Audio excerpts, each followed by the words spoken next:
Esse trabalho teve início na década de 40, com nossos companheiros da Federação Espírita Brasileira. Passado algum tempo, até por ordem organizacional da FEB, a dona Idalinda de Aguiar Mata, nossa saudosa companheira, abraçou esse trabalho. Ela foi uma das fundadoras da instituição espírita Cooperadoras do Bem, Amélie Boudet, que fica em Vila Isabel. Muitas pessoas perguntam, no meio espírita, para que e por que eu devo fazer esse trabalho nos presídios? E vamos deixar bem claro também que nós não somos a favor dos bandidos nem dos criminosos. Lugar de bandido é na cadeia. Somos a favor. Agora, se o preso, se quiser se modificar o seu temperamento, a sua condição moral, através do arrependimento, aí é conosco. Não é para todos os presos. É aqueles que querem, que se interessam pelo trabalho, pela dinâmica dentro da metodologia espírita. São para esses que nós trabalhamos. Não são para todos os presos. Então nós não estamos a favor de bandido nenhum. Lugar de bandido, repito, é na cadeia, estamos a favor. Mas aqueles que querem se recuperar, nós damos a mão para se recuperarem. Esse é o gancho. Por que que nós fazemos isso? Vocês vão ver por quê. O objetivo desse trabalho é levar o ensinamento do Evangelho aos irmãos encarcerados, ajudando-os em suas recomposições morais, visando tão somente sua reintegração à sociedade. Vocês estão vendo qual é o objetivo? Levar o ensinamento. Por quê? Porque o preso, ele não pode sair da prisão para vir aqui. Senão eles estariam aqui, essa tarde. Mas não podem. Então nós é que temos que levar o ensinamento do Evangelho. Esse é o objetivo do trabalho. É levar esse ensinamento para aqueles que querem, que estão interessados no trabalho. As pessoas perguntam também, tá bom, seu Longobô, mas para que eu vou perder meu tempo de ir lá levar essa palavra para esses presos? Vocês vão ver já já.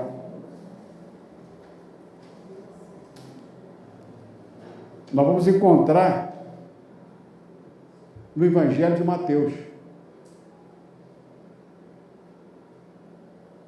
Viram lá? Tive fome e não me deste de comer. Tive sede e não me deste de beber. Estive nu, não me vestistes. E enfermo e na prisão, olha aqui, na prisão, não me visitaste. Quando fizeres isso a um desses pequeninos, é a mim que estás fazendo. Jesus, Mateus, capítulo 25, versículo 31 a 46. Muitas pessoas, e até espíritas, contestam.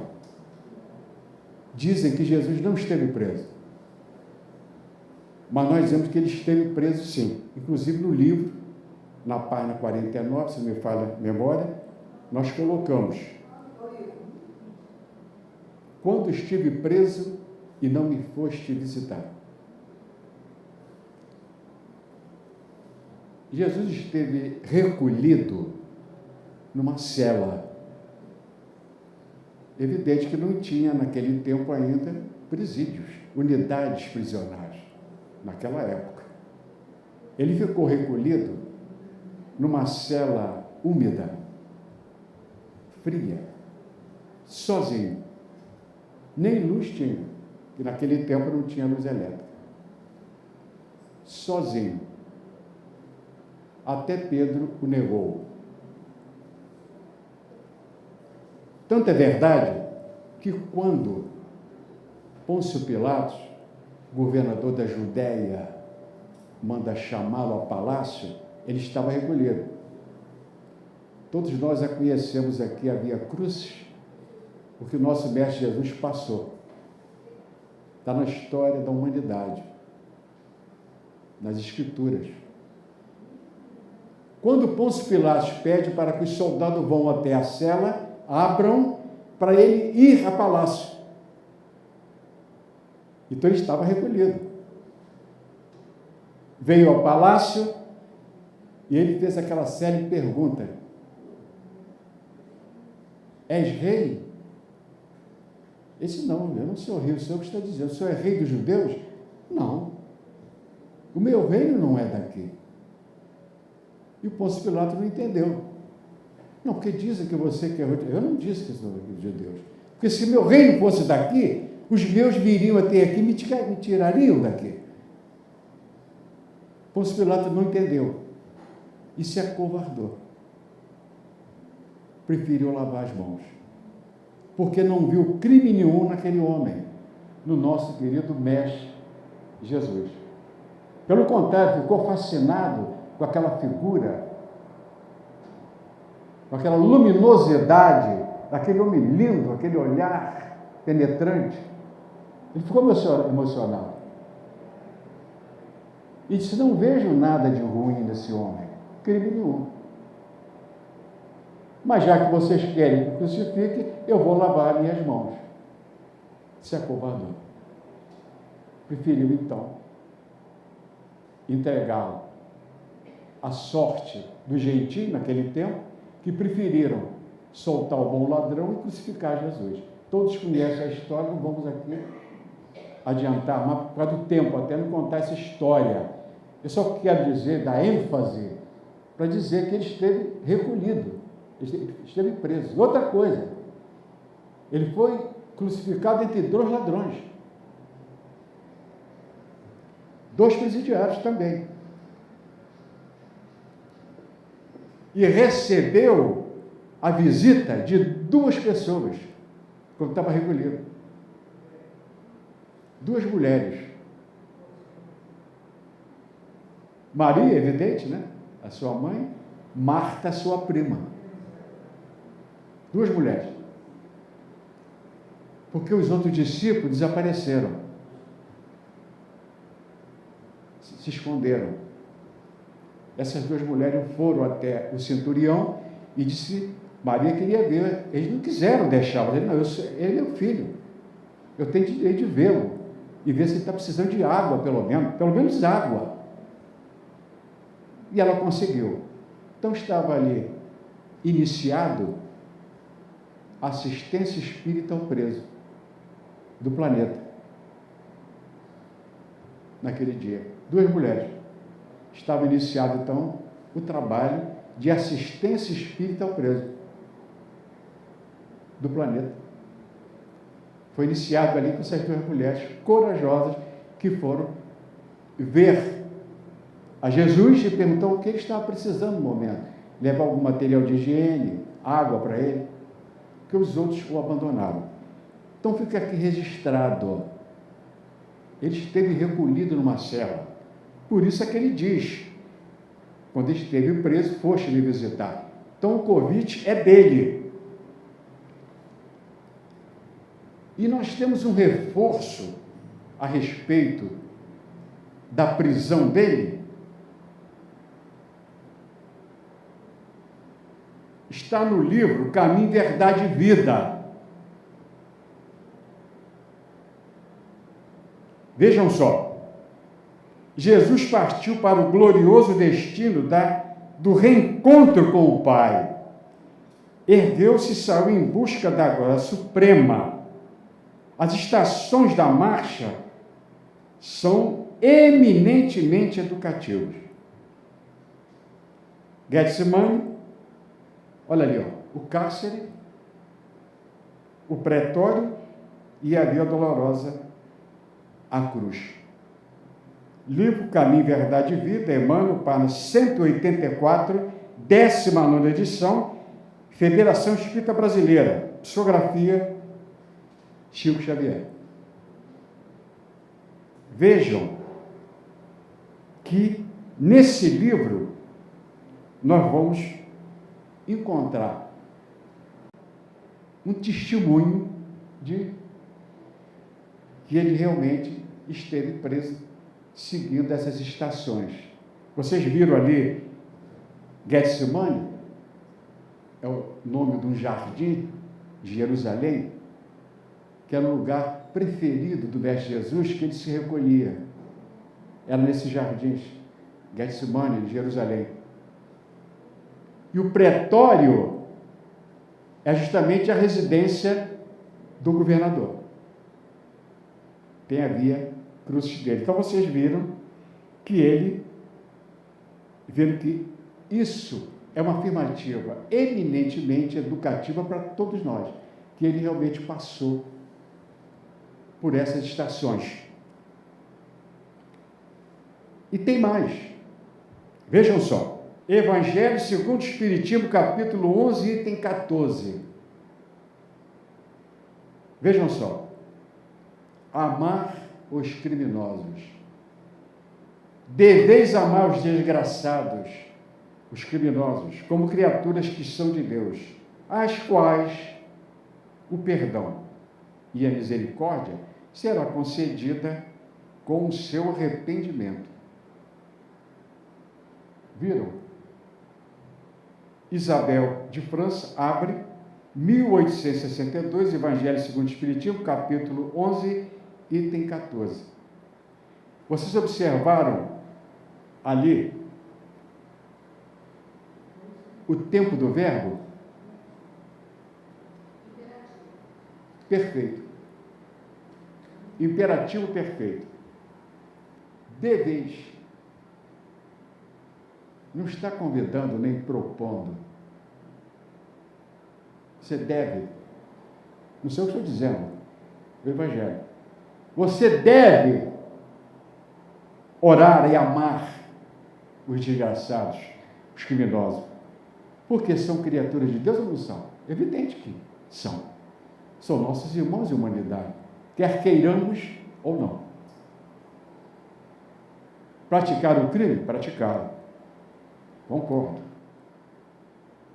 Mas se não tiverem uma chance, uma oportunidade, se habilitarem, como é que eles vão sair?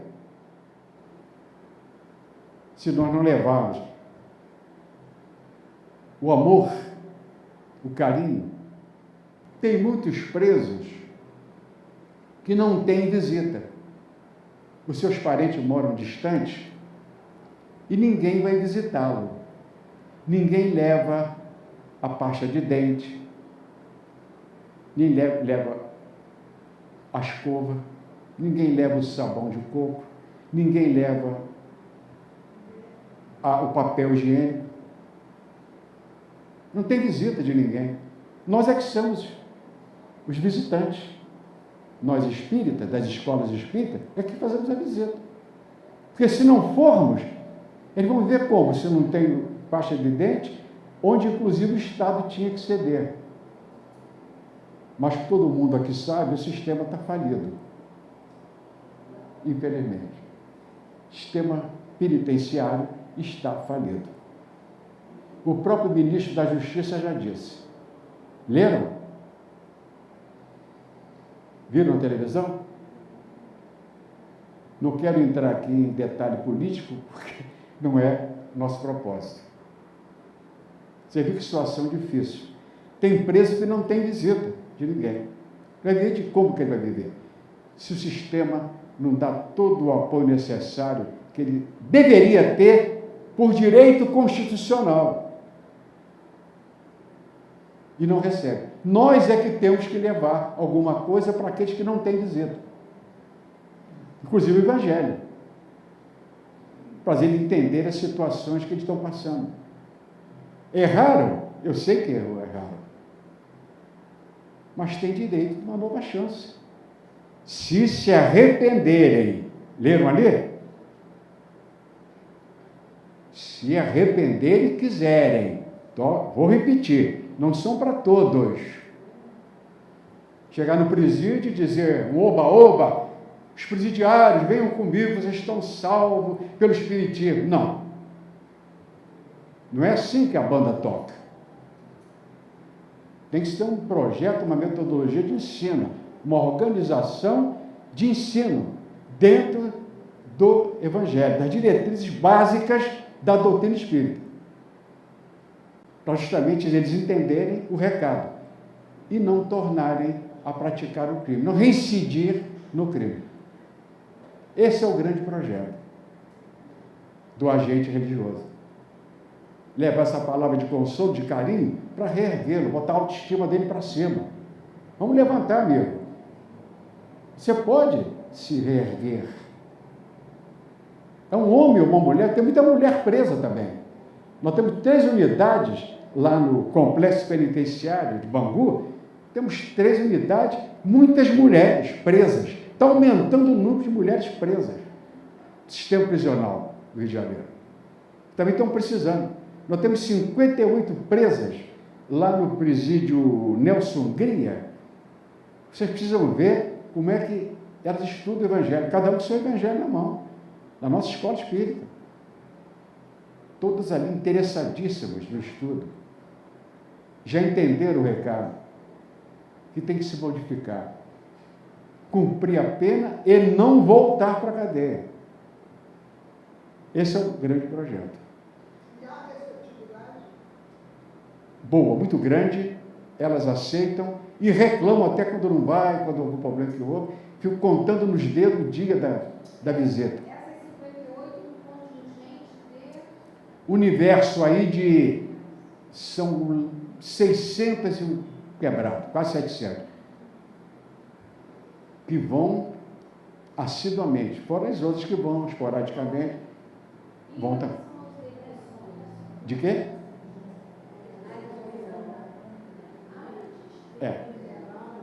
A nossa irmã fez essas indagações, que é natural, todos sabem que há esse interesse muito grande para saber como se desenvolve o trabalho dentro das unidades prisionais do Rio de Janeiro.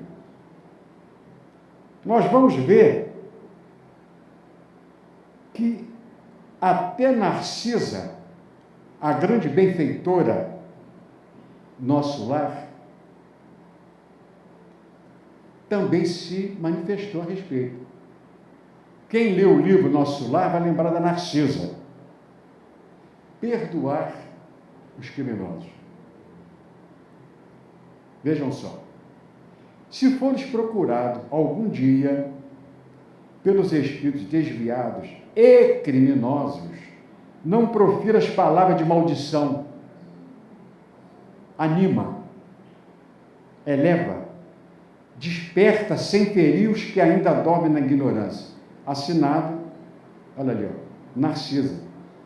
Livro Os Mensageiros, André Luiz, página 272, psicografia Chico Xavier, edição FEB. É um convite. Se fores procurado algum dia, não tem que perguntar. Tem que trabalhar.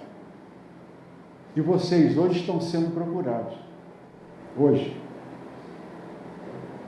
16 de fevereiro de 2013. Vocês estão sendo procurados, aqueles que puderem e quiserem. Não são obrigados. Mas pensem e analisem. Olha o que a Narcisa conta. Se você for procurado algum dia, o dia é hoje. Está sendo procurado hoje, agora. Não tem que fazer palavra de maldição, tem que animar e elevar a criatura para que ela se liberte. Esse é o processo. Mas tem que alguém ir, porque eles não podem ver no centro, eles estão recolhidos. Então nós é que temos que ir. Porque não há condição dele vir, por exemplo, essa tarde, aqui. Ele não tem acesso, está recolhido. Por isso que Narcisa disse, se algum dia você for procurado pelos esquiminosos, você não tem nada que maldizer. Tem que reanimá-los. Novamente o Evangelho segundo o Espiritismo. Uma pergunta. Deve-se expor a vida por malfeitor? Presidiário. Um preso? Resposta. Não tens que indagar se o fará ou não. Socorrei, por conta, salvando-o, obedeceis a essa voz do coração que vos diz: pode salvá-lo? Salva-o.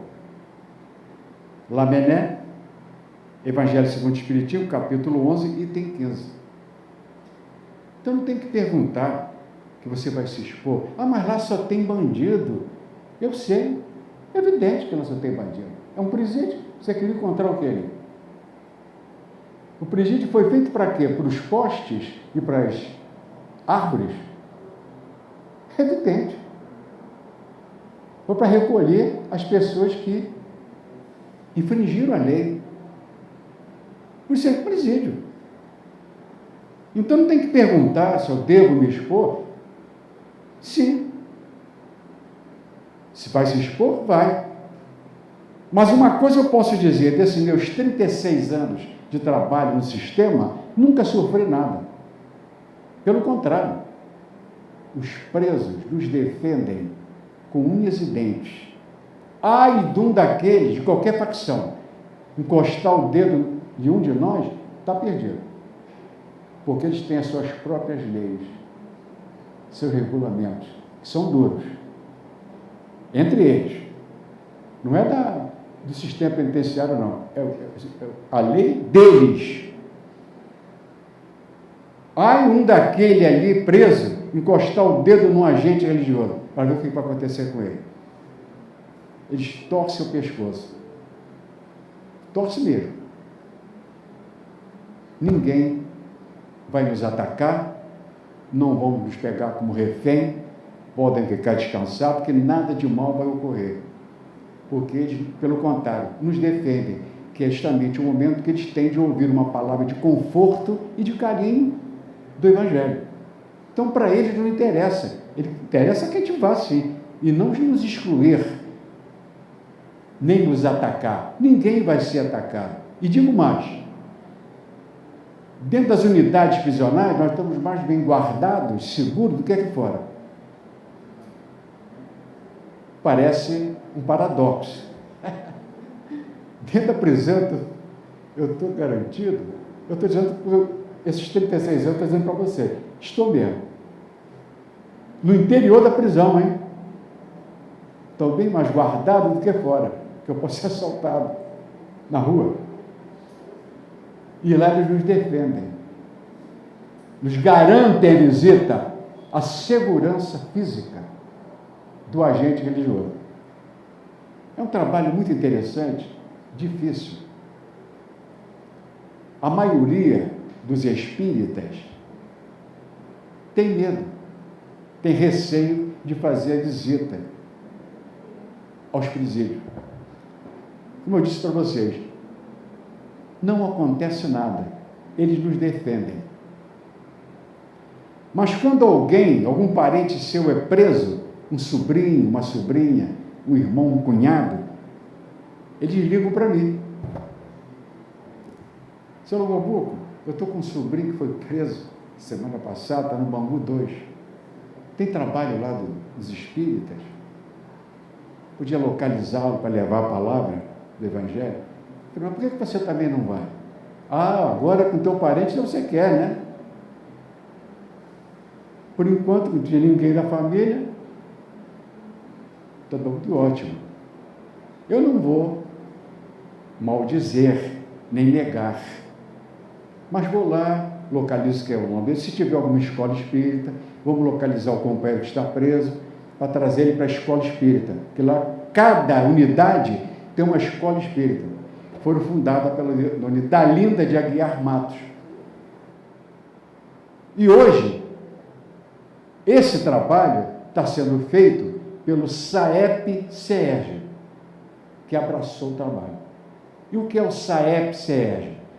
É o setor de assistência espírita ao preso, que é da área externa do CERJ, que abraçou o trabalho, deu mais visibilidade ao trabalho. Agora. Tanto é que agora, mês que vem, vai ser realizado o 7º Seminário Estadual de Assistência Espírita ao Preso. Vai ser no CERJ, 17 de março, de 9 às 12 horas. 17 de março, um mês, daqui a um mês. Rua dos Inválidos, 182, lá na Lapa, no centro da cidade. De 9 às 12 horas. A palestrante será a escritora gaúcha Gladys Pedersen. É a escritora gaúcha, ela vem do Rio Grande do Sul, foi convidada, aceitou e será palestrante. 17 de março, de 9 às 12 horas, Rua dos Inválidos, 182, com a nossa irmã, escritora Gladys Pedersen. Essa que vai ser expositora. Então, agora, o SAEP abraçou o serviço e deu amplitude ao trabalho para todos os conselhos espíritas de unificação do Grande Rio. Tomaram conhecimento através dos hereus. E o que é o hereu? São encontros regionais espírita de unificação, que também está sendo notificado, divulgado para nossos irmãos espíritas do estado do Rio de Janeiro. Ainda vamos encontrar no Evangelho mais um chamamento.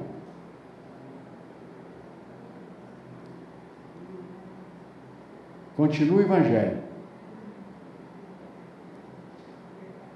Recusar preces aos criminosos é faltar com a caridade e desconhecer a misericórdia de Deus. Julgá-los inúteis quando um homem haja praticado tal ou tal erro é prejulgar a justiça do Altíssimo. Evangelho segundo o Espiritismo, capítulo 28, item 69. Ninguém tem o direito de julgar. Não tem ninguém puro. Aliás, só passou um por aqui que todo mundo sabe quem foi. Foi o nosso querido Mestre Jesus. Todos nós somos espíritos imperfeitos. Inclusive, todos nós somos infratores. Mas como infratores? Por exemplo, ouviram falar no GatoNet? GatoNet é crime.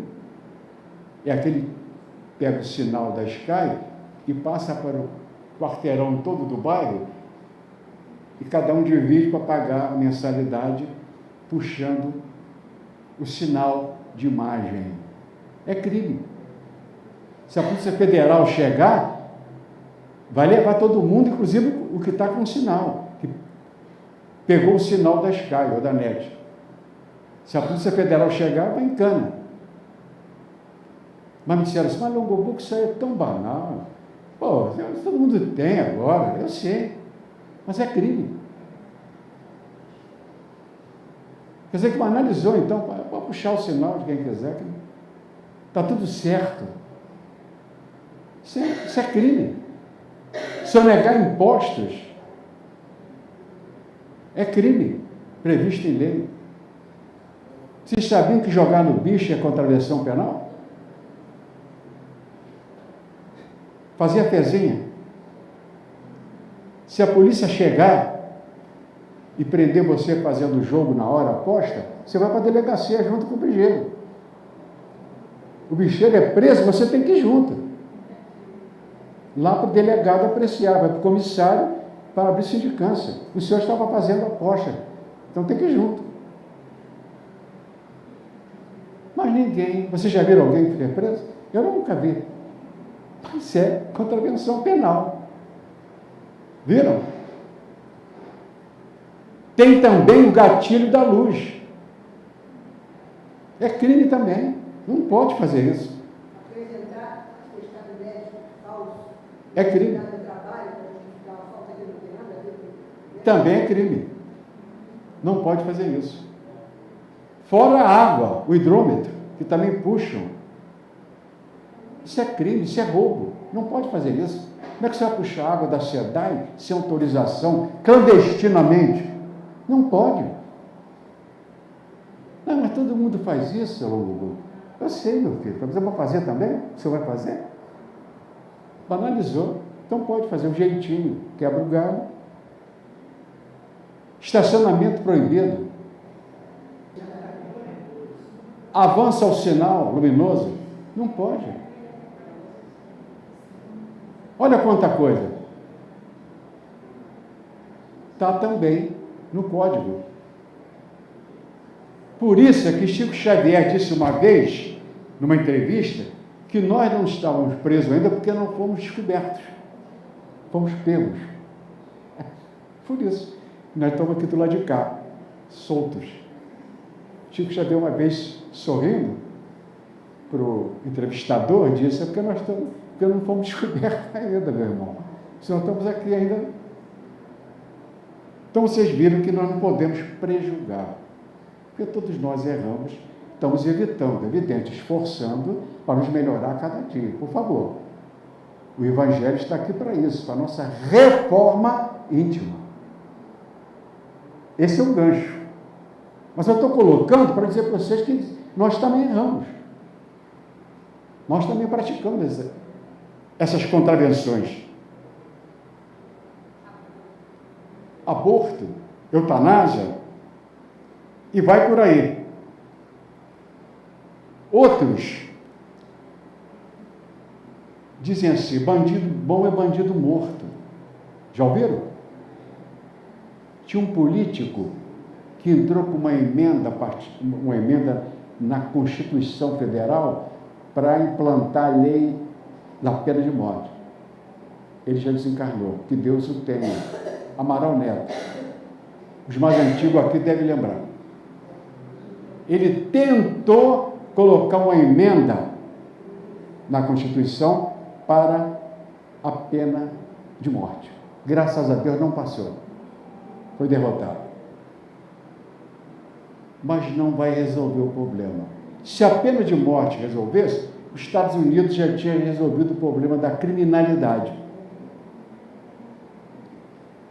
Tanto é que agora, a maioria dos estados norte-americanos aboliram a pena de morte. São 51 estados, e eles são autônomos. Tem sua Constituição, cada um deles. A maioria já aboliu. Isso não resolve. Piorou. E com outra coisa horrível, foi quanto ao erro jurídico, judiciário. Quando o cidadão foi condenado, e não foi ele que foi o autor do crime, foi morto por engano. E aí, como é que fica? Ele foi condenado, foi para a cadeira elétrica, o outro é que matou, depois apareceu. Mas agora, o que faz? Já matou. Já foi morto. E agora? Como é que fica? Não podemos voltar ao filme, à fita. O cidadão já desencarnou, sem ter culpa. Erro jurídico. Aí o verdadeiro lá aparece aí agora. E a família, como é que fica? Como é que a justiça tem que fazer agora? Por isso também que o Poder Judiciário norte-americano achou por bem realmente a maioria acabar com a pena de morte. Por causa disso também, os erros que pessoas estavam sendo mortas, assassinadas, sem culpa, em cartório. Quer dizer, morto foram condenados por engano. E o outro está solto. O verdadeiro assassino não foi descoberto, entrou outro, foi acusado e morre. Como é que fica a vida desse espírito? Se o problema da morte resolvesse, teoricamente até concordamos. Já você bota os presidiários todos aqui no paredão, é o paredão é o comandante, bota no paredão uma rajada de metralhadora ou bota uma bomba lá no sistema e nos presídios acabou. Mas não é tão simplório assim não. Em primeiro lugar, que os presos não vão morrer. Isso é a primeira coisa. Ninguém morre. Os presos vão vir pior ainda, querendo se vingar da sociedade, de nós, como sociedade no todo, que fomos a favor da pena de morte. Então eles vêm, através de um processo obsessivo, coletivo, para se vingar de nós, que aprovamos a lei. Porque o espírito não morre. Ele vai voltar pior do que ele era, que nós tiramos a vida dele. É complicada a coisa, que as pessoas não entendem, pensando que matando está resolvendo o problema. Não está. Pior, agrava o problema. Porque os espíritos querem uma revanche, querem se vingar daqueles que tiraram a vida deles. Então não é matando que se vai resolver o problema. O problema é difícil. A despesa no sistema penitenciário é muito grande por cada preso. Tanto é verdade que as autoridades, o Ministério Público, está tentando modificar a lei. Inclusive terceirizando o sistema, que seria mais viável, financeiramente falando. Há essa possibilidade. Alguns estados estão até já fazendo isso. Está certo, Dorival? Já ouviu falar? Já tem estados que já estão implantando o sistema de terceirização. Então, qual é seu nome? Regina. Não, primeiro que essa questão ela tem que ser discutida em nível nacional, porque são leis federais de sangria dos recursos do erário, né, dos recursos que são de todos, né, do Estado. Quando eu digo Estado, o Estado federal, né, a União. Então, isso não é a melhor saída. Acredito eu, embora eu não conheça o sistema a fundo, que a melhor maneira é rever essa questão, mas não deixar sair da mão do Estado. Tá bem. Vamos ouvir o nosso irmão Dorival, esse processo que está sendo iniciado aqui no Rio de Janeiro. Realmente, eles estão querendo terceirizar os presídios, tirar da mão do Estado. Mas acontece que no Estado é homens que são os guardas ali. E também na terceirização também vai ser homens. E homens por si só, como disse a Cidinha Campos, tem DNA na corrupção. Tá bom. É isso então, infelizmente, é uma realidade isso que o Dorival falou. Porque serão homens que vão... E quem serão esses? Quais são essas autoridades? Essas organizações que vão tocar essa tarefa de administrar as unidades prisionais. Esse é o grande problema. É um estudo que tem que ser bem discutido com a sociedade para chegar a um bom termo. Não é isso? Para a gente mudar realmente para melhor, porque senão a gente vai sempre só construir presídio. E Bangu, nós já estamos com 19, Bangu 19, vocês sabiam? Bangu 19. Começou com Bangu 1. Hoje estou com Bangu 19, meus amigos. Lá na Zona Oeste, no Jericinó.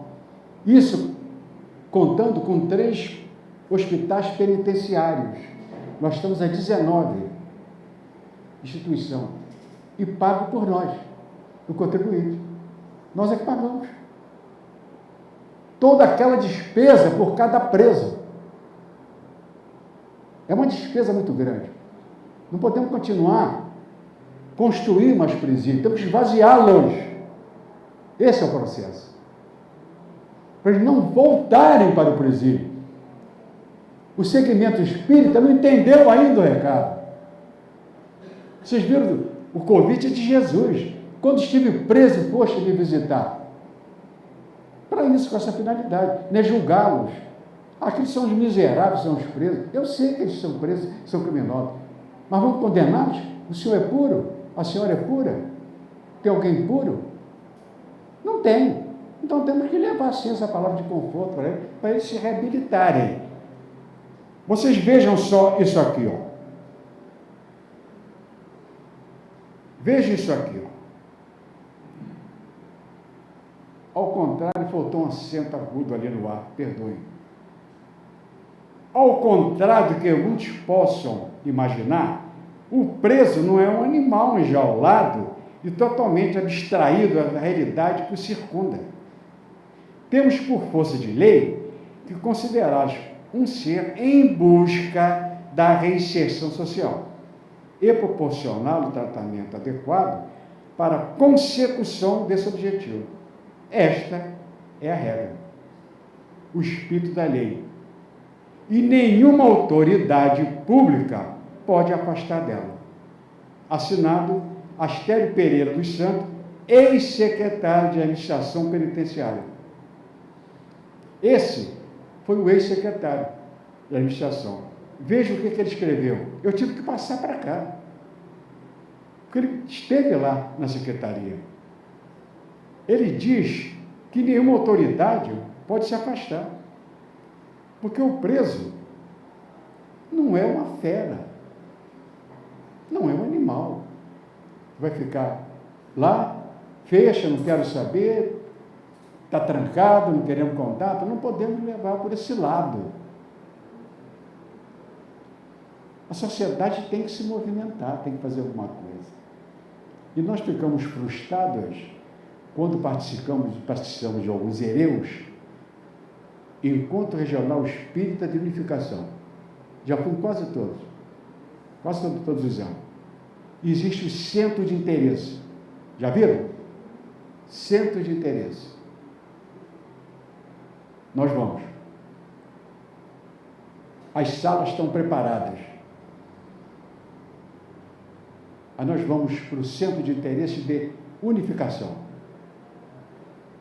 Tem 40, 50 pessoas interessadas na sala. Você vai no centro de interesse da mediunidade. Você vê 70, 80 pessoas. Você vai para o DIGE, Departamento de Infância e Juventude. 40, 50 pessoas. Vai para o DESAPSE, Departamento de Promoção Social Espírita. 30, 40 pessoas. Aí você vai assim, SAEP-CERJ, presos. 1, 2, 3 pessoas. 4 pessoas. Por centro de interesse. É um absurdo. As outras salas, com 40, 70, 80. Aí você vai do centro de interesse, esse, estamos trazendo aqui essa tarde, 3, 4 pessoas. Interessante. Então, ficou constatado que o segmento espírita virou as costas para esse trabalho. Não quer fazer. Evidente que ninguém é obrigado a fazer.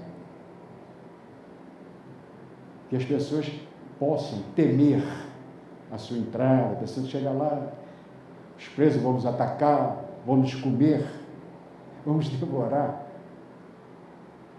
Não vai acontecer nada disso. São 36 anos de trabalho, nunca sofri nada. Pelo contrário, fui sempre respeitado por eles e por elas, pelas mulheres. A mulherada é interessadíssima, vocês precisam ver como elas trabalham. E pedem. Mas, o que eu vou fazer? Obrigar não podemos, evidente. A pessoa vai se quiser. O estudo dessa tarde, essa palestra dessa tarde, visa justamente isso. a gente sensibilizar o segmento espírita do Estado do Rio de Janeiro, que possamos ser um desses que leve a palavra aos companheiros, explique como é que o trabalho é feito, para que é feito, qual é o objetivo do trabalho. É desvaziar as cadeias. Quanto menos tirar a cadeia, vamos acabar com as cadeias. E vamos conseguir. Porque no livro dos Espíritos diz, na lei de instituição, que um dia essas cadeias serão esvaziadas. Mas depende de nós. Não é só com toque mágico. Tem que ter trabalho, comprometimento, vontade. Senão nós não vamos conseguir nunca diminuir o número de apenados. Para aqueles que querem, vou repetir, estão interessados. Porque alguns não estão interessados. Então, problema dele. Não temos nada com isso. É o livre-arbítrio. Eu não quero me modificar. Tudo bem. Qual é o problema? O senhor não quer se modificar. Respeitar. Quando o senhor quiser, tá bom? Fale conosco. Aí é outra história. Quando você quiser. Agora, obrigado não é. Tanto é que nas aulas da escola espírita, vem quem quiser. É facultativo. Não é todo espírita. É convidado os presos que quiserem participar do estudo. Aquele que quiser. Não sou obrigado. Vamos avançar, porque muitas pessoas me perguntam, tá bom, como é que eu faço então para engajar nesse trabalho? Para ser um agente religioso, visitar aos presos. Vejam lá. Primeiro, ser espírita. Segundo, ter mais de 18 anos.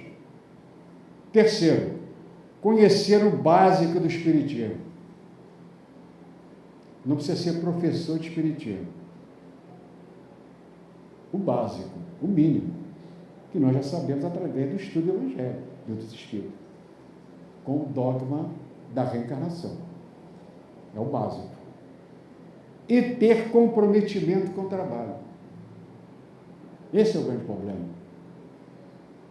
Se comprometer. Se quiser, tem que trabalhar. Ser assíduo, ser pontual, pronto para servir. Não ao Saep nem a Quilombobu, a Jesus. Porque o convite é dele. Vocês viram ainda há pouco, está no Evangelho? O convite é direto. Quando estive preso, foste me visitar. Ficou abandonado naquele período. Então ele passou pela prisão, pela Via Crucis. Teve um pedaço que ele esteve recolhido, não num presídio como hoje, mas naquela cela que você já falei para vocês. Vocês entenderam. Todos entenderam. Uma cela fria, sem água, sem luz, abandonado. Os discípulos sumiram. Pedro o negou. Então o convite não é meu, é dele. Se você puder e quiser, se quiser, você pode se inscrever. Por quê? Porque nesse mês de maio, agora, a Secretaria de Administração Penitenciária abre credenciamento para quem quer fazer o trabalho. Pede uma série de documentos para você receber a credencial, a carteirinha, para poder entrar. É organizado, não é assim, eu quero ver o preso. Isso não é assim. Você tem que ter uma credencial, um treinamento, e sempre vai entrar com o mais antigo. Você não vai entrar sozinho na cadeira, por exemplo. Você vai entrar com o mais antigo, o colega mais antigo, para você se familiarizar com o trabalho. E servir. E vai ver que o trabalho é muito interessante, muito gratificante. No livro, vocês vão ver que eu encontrei na rua vários deles. Falaram comigo, está no livro. Depoimentos, não foi que me contaram, não. Eu vi, em loco. fato, contaram comigo e vieram falar comigo. Seu Lúcio, como vai? Tudo bem? Eu, na hora, não lembro. Disse, não, estou te conhecendo. Algum deles. O senhor esqueceu de mim? Lá da cadeia de Bangu. Você estava preso no Bangu 3, que o senhor levava o evangelho para nós. Gozado, a gente lembra na hora depois. Incrível. Quando ele lembrou quem é. Agora eu sei quem é. Como vai você? Um abraço. Tudo bem? Ele disse, graças a Deus. Você falou bem. Graças a Deus. E a você que entendeu o recado. Hoje eu trabalho como gráfico. Um deles, né? Estou vivendo com uma mulher, tenho uma filhinha. Saí da carreira do crime. Depois daqueles ensinos do Evangelho. Graças a Deus. Retornou ao convívio da sociedade. Foi um nem dois, não, vários. Eu já encontrei na rua. Na Central do Brasil, eu encontrei dois. Um que era um garçom, bem vestido. E muita coisa que eu nem dá tempo de eu falar aqui. Já são 4h15. Eu nem sei, pela direção do ICEB, se ainda tem algum tempinho, né? Tem algum tempo. Porque tem muito depoimento desses companheiros e companheiras estão em liberdade, cumpriram a pena e não voltaram, e agradeceram a palavra. Hoje são pessoas de bem, através desse trabalho, que vale a pena esse esforço. É um trabalho difícil, que a pessoa tem que se entregar. Tem que ter resignação na hora de entrar, paciência, esperar formar os presos que vão chegar e vão assistir o estudo. Nós, lá do SAEP, orientamos na Instituição Espírita Cooperadoras do Bem, Amélie Boudet, também. Nós orientamos também. Tem um regulamento, um regimento interno. Não é feito assim, por acaso. Tem que se seguir uma norma. Inclusive lá, a Secretaria de Administração Penitenciária nem tem uma norma. As mulheres têm que saber como se vestirem para fazer visita, adentrar no presídio. Como os homens também, né? Não é de qualquer maneira. Como vai se portar ou falar com os presos. É toda uma técnica. Tem um treinamento para você adentrar uma carceragem. Aqueles cadeados grossos que vão se abrir e você vai adentrar dentro do presídio. É outra atmosfera. Mas é um trabalho para quem fez, já fez o trabalho, sabe como é. E eles gostam, porque é através do nosso trabalho que eles têm condições de sair da cela para vir estudar o Evangelho. É oportunidade. E receber a pasta de dente, o sabonete, roupa, até roupa, chinelo de dedo. Não tem chinelo. Nós é que temos que levar o chinelo para eles. Não tem visita de ninguém. Como é que ele vai usar? O chinelo acabou, gastou, vai ficar descalço? Alguém tem que levar alguma coisa para ele. O sabonete, o sabão. Não podemos criticar o Estado. E não estamos aqui para isso. Por favor. Não podemos criticar. O Estado é uma coisa, a doutrina é outra. Porque a nossa função qual é? É levar a palavra de conforto. Levar a palavra espiritual para eles. E não de discutir o sistema, a organização estatal. A nossa função é levar a palavra. Viram? É isso que acontece. Portanto, muitos dizem que deveria se realmente matar, né, os presos, pensando que ia resolver. Eu já disse que não vai resolver, porque os presos não vão morrer. E muitos ainda dizem assim: seu Longoburgo, o senhor não sai de casa para ir visitar esses bandidos, esses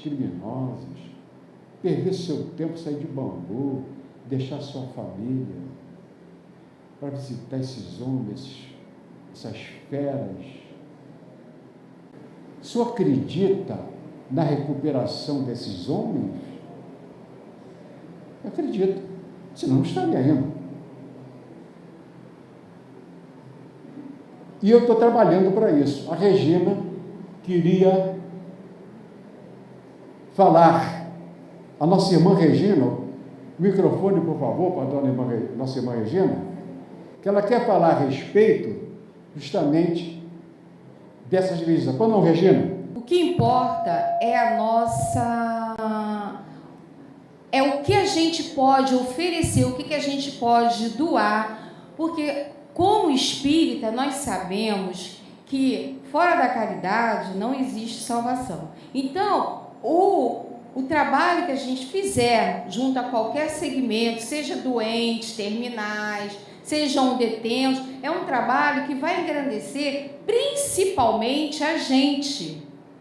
Somos nós que temos esse compromisso de doação. Quanto ao resultado, é uma questão que extrapola a nossa vontade, porque isso está nas mãos da pessoa que está recebendo e de Deus. O que nós temos que fazer é, se queremos ser bons espíritas, como eu procuro ser, é doar-me, fazer aquilo que eu acho que posso fazer em Entendi prol... o seu recado. Entendi o seu recado. Fazer a nossa parte. Fazer a minha parte. É isso Fazer aí. a nossa parte. É a única coisa que deve me interessar. O resultado já não é comigo. Muito bem, você ficou muito feliz na sua colocação. Eles então perguntam, Regina, se eu acho que esses presos têm recuperação. Eu tenho condições de se recuperar. Aí mostrei para essa pessoa. Olha só quem assina ali. Embora ninguém possa voltar atrás e fazer um novo começo, qualquer um pode começar agora e fazer um novo fim. Assinado nosso querido, saudoso médium Francisco Xavier. Então vocês perceberam ali também? Aqui, ó.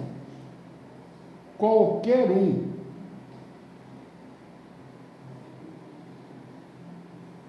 o preso está incluído aqui ou não? Qualquer um. Qualquer pessoa. Inclusive o preso. Eu não quero saber o que ele fez atrás aqui. Por quê? Porque o crime já foi praticado. Ele já foi condenado. É virar a página. Ele já foi condenado. Não temos nada que crucificá-lo. Mas ele pode começar agora e fazer um novo fim. Esse é o processo. Que nós estamos nessa tarde mostrando para os queridos irmãos e irmãs que há sim essa possibilidade.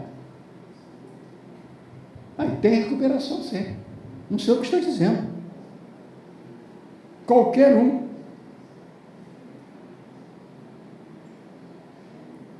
E o preso está inserido nessa mensagem de Chico. Qualquer pessoa, inclusive ele, pode ser. É isso que nós levamos para ele. Meu filho, eu não quero saber o crime que você praticou. Não me interessa o que o senhor fez ontem. Eu quero saber hoje. Hoje, 16 de fevereiro e amanhã, 17 e 18. Eu não quero saber o que o senhor fez ontem. Isso é problema seu. Não me interessa. Aliás, é uma técnica até. Nós nunca perguntamos ao preso o que é que ele fez. Falta de respeito até, de consideração para com ele. Veja só, com o preso, hein? Nunca se pergunta. Por que é que o senhor está aqui, meu filho? Qual foi o crime que a senhora praticou? É uma maldade até, uma pergunta cruel. Não se pergunta, é uma tática. Eles até depois dizem. De acordo com o estudo, depois eles vão se abrindo. Tem casos, vocês vão ver no livro que eu coloquei, eles se abrem. Eu fiz isso, estou arrependido, fiz aquilo outro. Eles mesmos dizem o que fez. E se arrependem. Eu não quero saber o que o senhor fez ontem. Eu quero saber a partir de hoje, sábado, 16 de fevereiro. Por isso que você pode fazer um novo fim. Claro. Virei a página. Ontem foi sexta-feira, meu amigo. Já foi. Eu nem sei o que eu fiz ontem. Já até esqueci. Eu nem sei o que eu almocei ontem. Já foi sexta-feira. Dia 15. Vocês já viram alguma vez algum córrego, a água do córrego voltar? Você fica na ponte e o córrego ininterrupto. Você não vê ele fazer a volta e voltar. Nunca. Ele segue a rota. Vai desaguar em outro afluente. Mas ele não faz a volta e retorna. Não tem como. É o caminho. Aquela água que você viu passar ali, você não vai ver mais. Porque já foi. É a mesma coisa. Bola para frente. Levantar estímulo. Seu amigo, esquece. Não volte a praticá-lo. Ah, bom. Aí já é outra história também, né? Por isso que sempre Jesus dizia: vá, a tua fé te curou, mas não voltes a pecar. Tinha depois o remate, né? Vá, a tua fé te curou, vírgula, mas não volte a pecar. Não voltes a errar. Pronto, está fechado. É isso aqui, ó. Fechou. Você fez um trato contigo mesmo, que você vai agora, a partir de agora, fazer um novo fim, porque eu quero. Eu não quero mais fazer o que eu fazia e praticava. Os vícios, os erros. A partir de sábado, dia 16. Acabou o problema. Porque eu quero. Você quer. Nós queremos. Então não vai errar novamente. Vai fazer um novo fim bom. Vamos chegar ao bom termo. Através do quê? Dos amigos espirituais, evidente. Nossos protetores. Cada um tem o seu guia espiritual. O anjo de guarda. Quando nós estamos nesses propósitos, vamos se abrir essas portas largas para a gente realmente caminhar e crescer espiritualmente, galgar os degraus do progresso espiritual, através dessa recuperação, da mudança de cada um de nós, da reforma íntima. Por isso ela é íntima. A reforma é íntima. Você tem que se reformar. Eu sou o primeiro que estou aqui na frente, né? Eu aqui também sou o primeiro, tenho que me reformar. Como é que eu vou reformar o outro se eu não me reformei? Como é que eu vou julgar o meu irmão que está preso lá em Bangu, se eu também pratico contravenções? Eu mesmo aqui que estou falando, às vezes eu estacionando em lugar proibido. Eu aqui, o Wilson Bangu, às vezes eu coloco. Avança de sinal. Já avançou o sinal. Aí depois chega em casa, do Detran, papelzinho do Detran. No dia tal horário, avanço de sinal na rua tal. Avanço também na quilometragem. São pequenas contravenções que também pesam, que nós também temos que nos melhorá-los. Modificar, essa que é a palavra. Por isso que essa mensagem de recuperação é para todos nós. Nós podemos sim, a partir de hoje. Eu não quero saber o dia de ontem. E além disso tudo, o preso ainda tem isso aqui, ó. Vejam só esse artigo. Artigo 10 da Lei da Execução Penal, número 7.210, de 11 de julho de 1984, diz: a assistência ao preso e ao internado é dever do Estado, objetivando prevenir o crime e orientar o apenado para o seu retorno à convivência em sociedade. Ah, bom. Está na lei. Olha lá. Está na LEP, artigo 10. Viu, Dorival? Artigo 10, olha lá. É dever do Estado dessas condições. Inclusive prevenir o crime e orientá-lo. Alguns presídios já existem escolas, primeiro grau e até do ensino médio. Já tem alguns, graças a Deus está melhorando a coisa. Já tem escolas fazendo alfabetização. Porque a maioria dos presos são pretos e analfabetos. Observem. Negros e analfabetos. Ou semi-analfabetos. Existem prisões especiais também, que é o Bangu 8, que são presos de nível universitário. Também tem. Nós temos também escolas lá, funcionando. Bangu 8. Presídio Petrolino de Oliveira. Também funciona nesses termos. Então temos que adequar o ensino em nível de cada apenado, dentro daquele universo. Levar o Evangelho dentro daquelas possibilidades que possam entender, alcançar. Mas aqueles que têm um nível universitário, já podemos levar uma nova pedagogia para que eles alcancem melhor. Viram como é que eu trabalho? É organizado para levar esse conforto para ele, para tirar, esvaziar as cadeias. Não é botar mais preso, não. Chega de botar preso, chega de construir presídio. Vocês sabem quanto custa fazer um presídio? É 200, 300 milhões de reais para você construir um presídio. Paga por nós, contribuintes. Estão fazendo presídios federais e tudo, mas porque não tem mais vaga. Está aumentando a população carcerária. Não pode. Temos que diminuir. Orientar o ser humano, o homem, a mulher, através da educação moral. Não tem outra. Está no Livro dos Espíritos. O senhor Allan Kardec é que diz. Não tem outra. A única saída, educação moral. Não vai ser preciso mais construir presídios. Os presídios vão virar museus.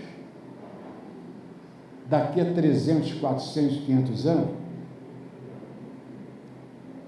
aquele complexo vão virar escolas, vão virar universidades. Nós vamos fazer uma colocação aqui, que muitos espíritas confundem a situação do auxílio reclusão.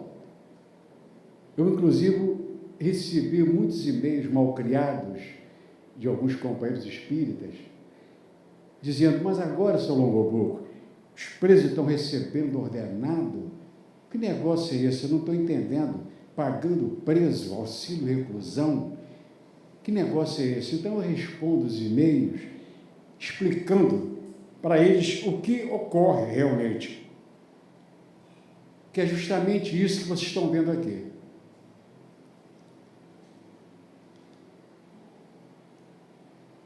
Não são todos os presos que têm direito a esse benefício. A lei número 8.213, de 24 de julho de 1991, é bem clara.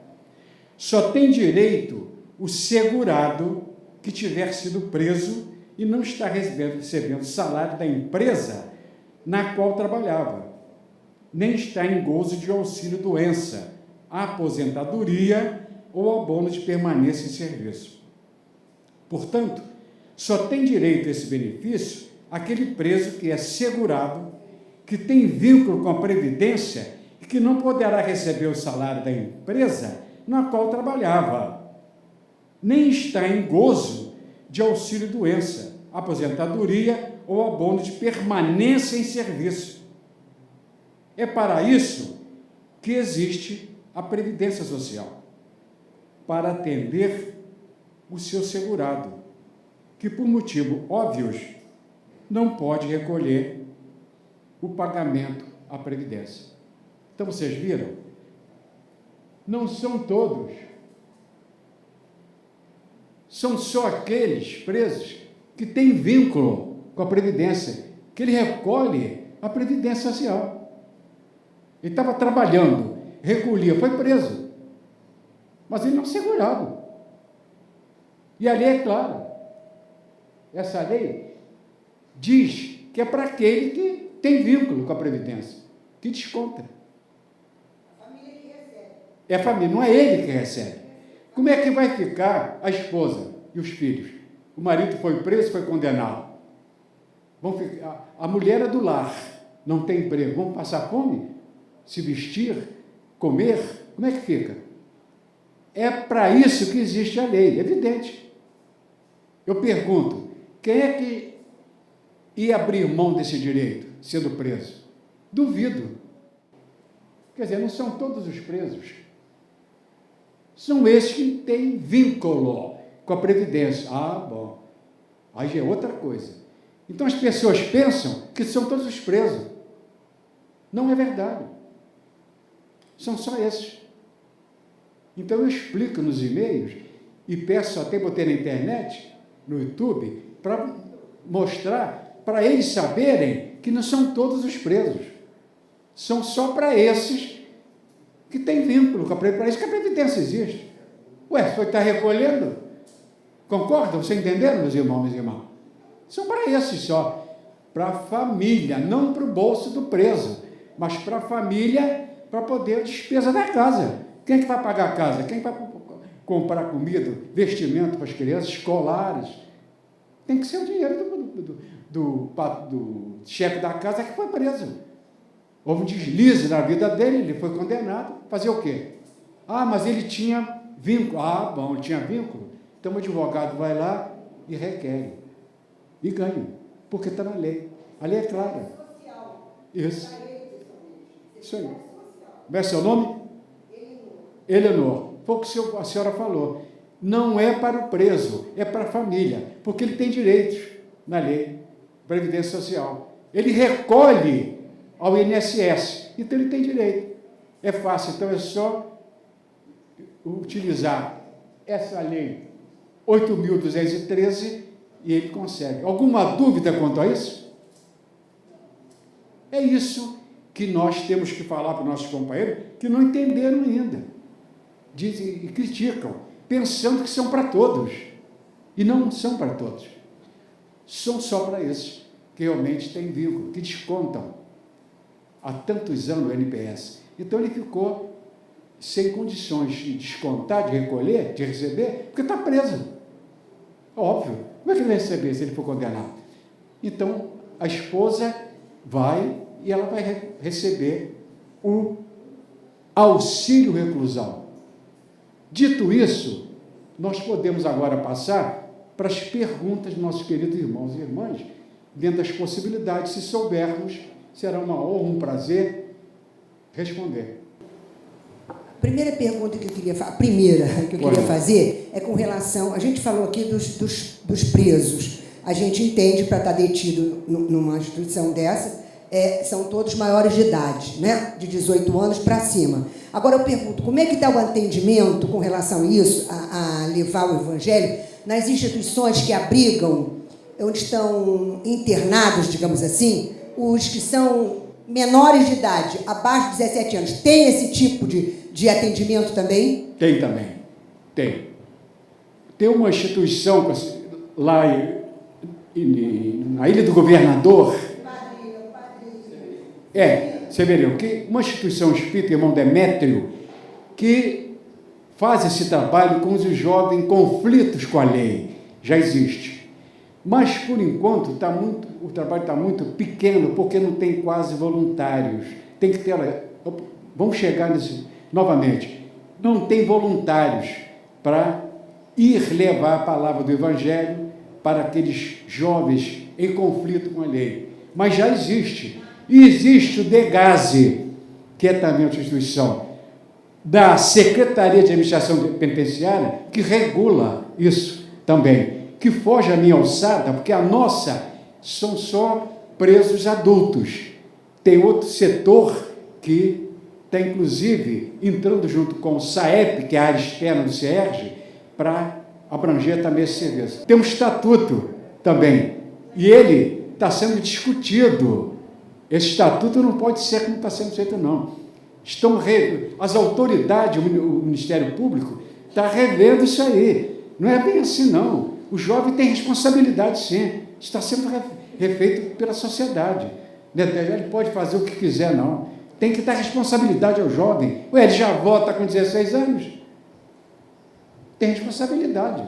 Então não pode ser, viu? Já está sendo refeito. Isso aí, as autoridades estão revendo, as autoridades judiciárias, nesse campo da menoridade, estão revendo. Minha pergunta é: a razão maior, o mote maior, a motivação maior do trabalhador para superar o temor de ingressar costumeira, frequentemente, inclusive, numa casa de detenção para levar o Evangelho.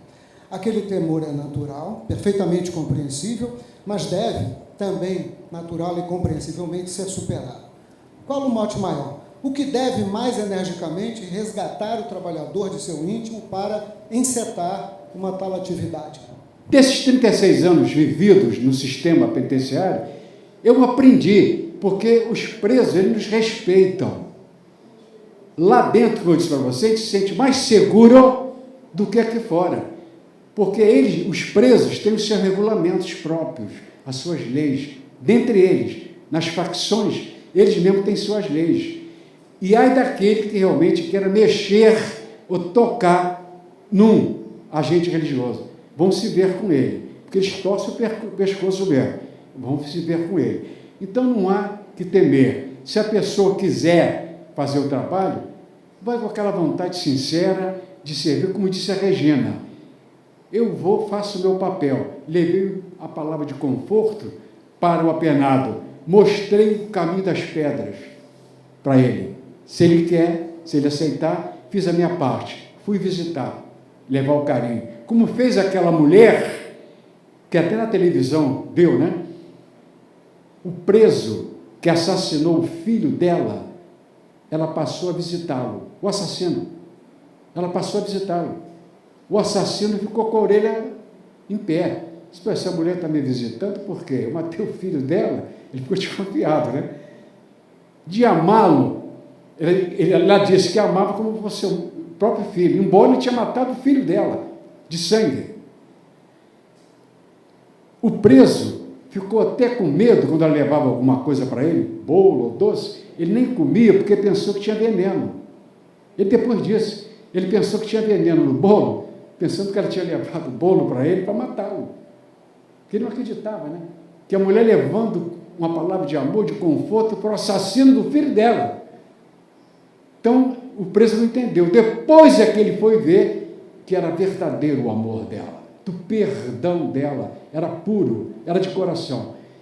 E aceitou, e ela passou a fazer a visita, a levar as coisas que ele precisava, e adotou como filho, né? Perdoou, ele também pediu perdão para ela, foi um ato impensado, e pronto, resolveu o problema. Então, nós temos que fazer o mesmo.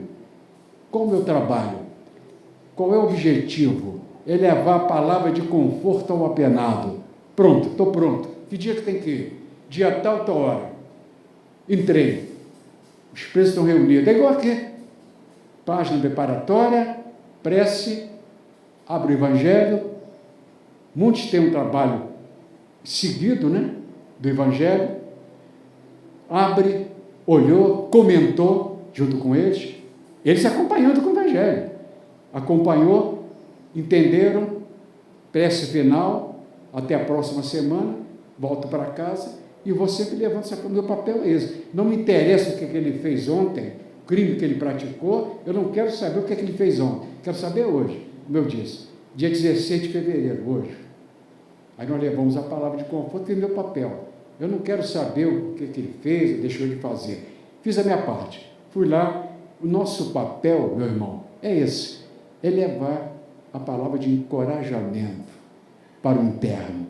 Ele saber que ele pode se reabilitar. Ele pode. Ele tem condições de se reerguer. Levantar a estima dele, botar para cima. Porque os presos ficam em situações difíceis, de muita saudade do lar. Nós que militamos com eles, alguns aqui já trabalharam, companheiro, o próprio César já trabalhou, o Dorival já trabalhou, sabe o que é isso, ou outros que já devem ter. O Lúcio está começando a fazer esse trabalho É que a gente vê como é que eles fazem lá dentro. A saudade da família, naquele tempo todo recolhido, fica em depressão, caso até de suicídio, porque não tem um amparo, não tem visita de ninguém. Nós é que visitamos. Se não fosse nós, não tinha visita. Porque os parentes o abandonam. A maioria até abandona, os parentes. Outros moram distante e não vão mais vê-lo. Então eles ficam lá. A ponto, você não vai acreditar. Teve um irmão que tirou 17, 15 anos. Foi posto em liberdade. Saiu. Abriu o portão. Vai com Deus. O agente penitenciário. Tchau. Ele saiu. Não demorou muito. No dia seguinte, voltou para entrar para a cadeia. Disse, o que houve? Não se adaptou. Estava passando fome, que não tinha nada na rua, ficou perambulando. Olha a falha, problema do egresso, falha do sistema. Tinha que ter um amparo, tal a lei do egresso. O homem que sai sem perspectiva nenhuma, passando fome, ele voltou para poder ter um alimento lá, uma comida, por pior que seja, mas tem um alimento. Então ele pediu para voltar, mas eu não posso, o guarda disse, eu não posso fazer isso. Teve que chamar o diretor da unidade para ver o caso dele, é um caso atípico. O cidadão estava com fome e não encontrava, não queria roubar, porque senão ia voltar. Olha só o perigo aí. Ele ia reincidir. Então ele preferiu voltar para poder ter alimentação e, o pior que fosse a tarimba que ele ia dormir, ele voltou. Você vê que situação. É por isso.